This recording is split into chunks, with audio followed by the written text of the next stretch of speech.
pagi, saudara-saudara yang dikasihi Tuhan. Kita jumpa lagi dalam renungan pagi GPD Bethesda Makassar.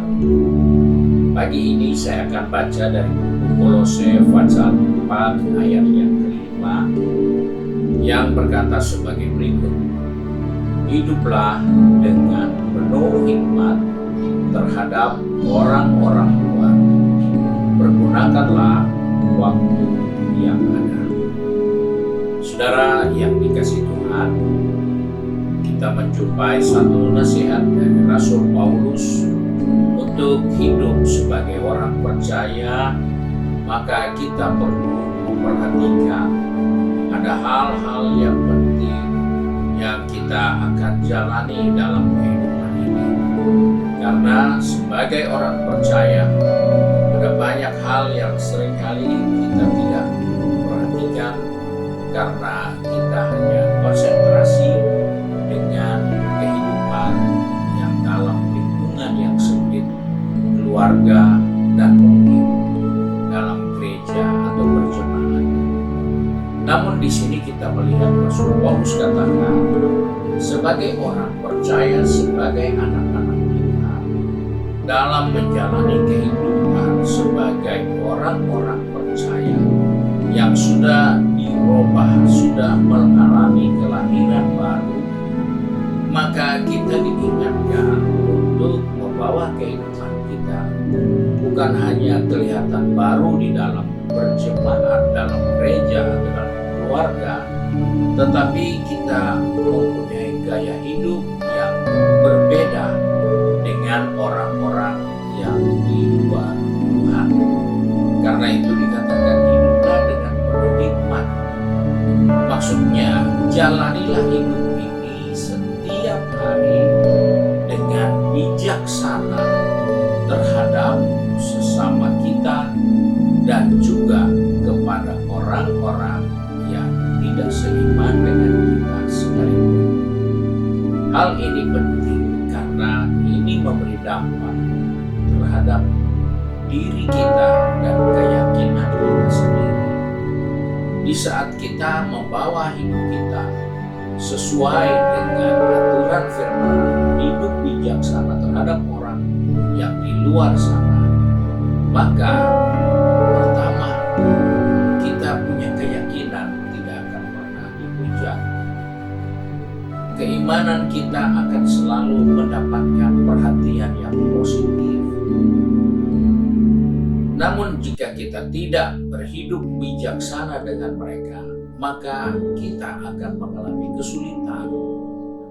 Dan itulah yang banyak terjadi di dalam komunitas kehidupan orang-orang yang sudah lahir baru, namun pemikiran mereka hanya sebatas dalam lingkup hidup berjemaat, berkeluarga, bersaudara.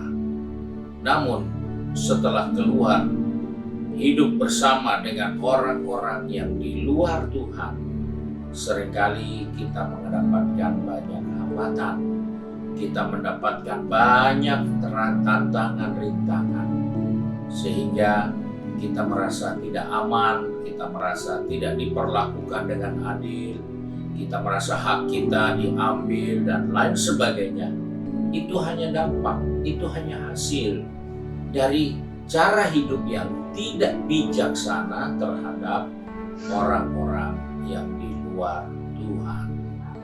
Sebab itu Rasul Paulus mengingatkan ini. Bahkan dalam suratan 1 Korintus pasal 5 ayat 12, di situ Paulus pun sempat berkata, sebab dengan wewenang apakah aku menghakimi mereka yang berada di luar jemaat? Bukankah kamu hanya menghakimi mereka yang berada di dalam jemaat? Di sini Paulus sudah mulai menjelaskan bahwa dalam kehidupan kita tidak punya hak menghakimi orang yang di luar Tuhan. Karena tidak ada hak kita untuk menghakimi mereka. Tidak ada hak kita untuk menegur dan menasihati mereka. Tetapi kita punya kewajiban hidup bijaksana dengan mereka.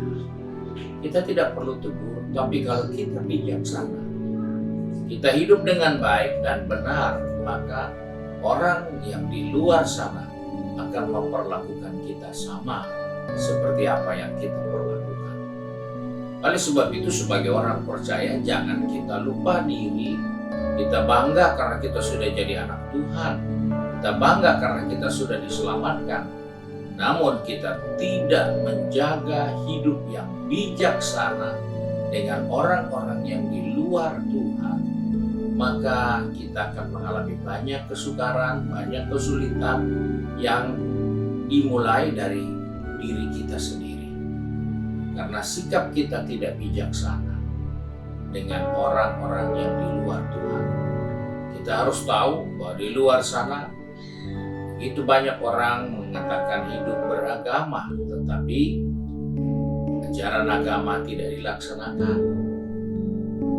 Karena buat mereka itu tidak terlalu penting. Itu hanya sebagai satu gelar saja yang bisa disandang di saat-saat mereka butuhkan. Di situ banyak hal yang terjadi jika kita tidak menyadari hidup bijaksana dengan orang-orang yang di luar sana, maka kita akan perlu banyak waktu untuk kembali memperbaiki hubungan kita dengan mereka. Sebab itu dikatakan pergunakanlah waktu yang ada. Karena tidak mungkin setelah kita berseberangan sekian lama, kita bisa pulih hanya 1-2 tahun. Tidak mungkin.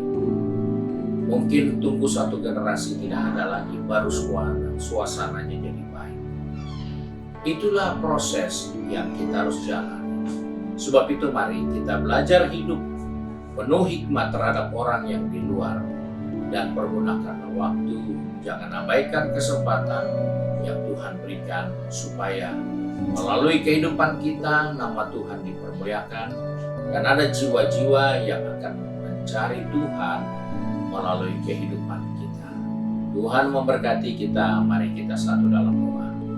Kembali kami datang kepada Bapa di surga dengan mengucap syukur karena pagi hari ini Tuhan mengingatkan kami untuk hidup bijaksana dengan orang-orang yang belum mengenal Engkau. Tuhan, tolong kami, pegang tangan kami, pertetapkan langkah kaki kami. Anak-anak-Mu yang sudah ada di tempat pekerjaan, di tempat bisnis, maupun di kampus, juga dengan kegiatan di rumah kami masing-masing. Tuhan, ingatkan kami supaya kami tidak lupa untuk membagi hidup dengan baik terhadap orang-orang yang belum mengenal Engkau. Kami hidup bijaksana dengan mereka, dengan waktu yang Tuhan masih berikan bagi kami, sehingga nama Tuhan dipermuliakan. Karena iman percaya kami mengajar kami untuk hidup bijaksana dengan mereka. Terima kasih Bapa untuk kasih setia-Mu. Terima kasih untuk kemurahan-Mu bagi kami sepanjang hari ini. Sebab itu kami bersyukur dan berdoa di dalam nama Tuhan Yesus Kristus, Juru Selamat kami, majikan kami yang baik dan setia. Haleluya. Amin. Puji Tuhan, selamat pagi, dan Tuhan Yesus memberkati.